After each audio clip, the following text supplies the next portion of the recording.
Sa tumo nga mas mapalambo pa ang kapabilidad ug katakos sa kabatanunan sa nagkalain-laing rehiyon sa nasod, nakigtambayayon karon ang GMA Regional TV sa Make Sense Philippines.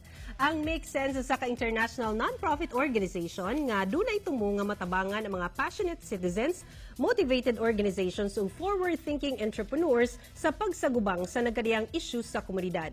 Nakig-partner ang GMA Regional TV sa Make Sense aron ma-promote ang Youth for Sustainable Cities, usa ka programa sulod sa 15 ka bulan nga mularaw nga matabangan ug masuportahan ang mga Filipino youth nga mas mapalambo pa niini ang ilang komunidad.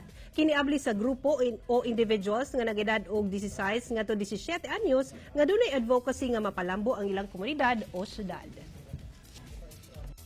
Na may call for projects karon, so we're looking for founders. Bisan pa idea lang, wala pa mo really something on the ground, it's totally okay.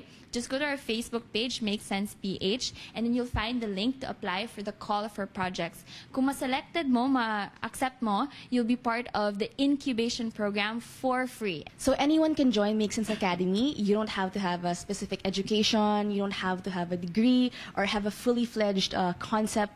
You just have to approach us with an idea, just answer a really simple form, and you'll be able to join Make Sense Academy. Make Sense engages and involves these young Filipinos, tayo, with sustainable development goals, while RTV helps empower them with the right information which can lead the development of each community.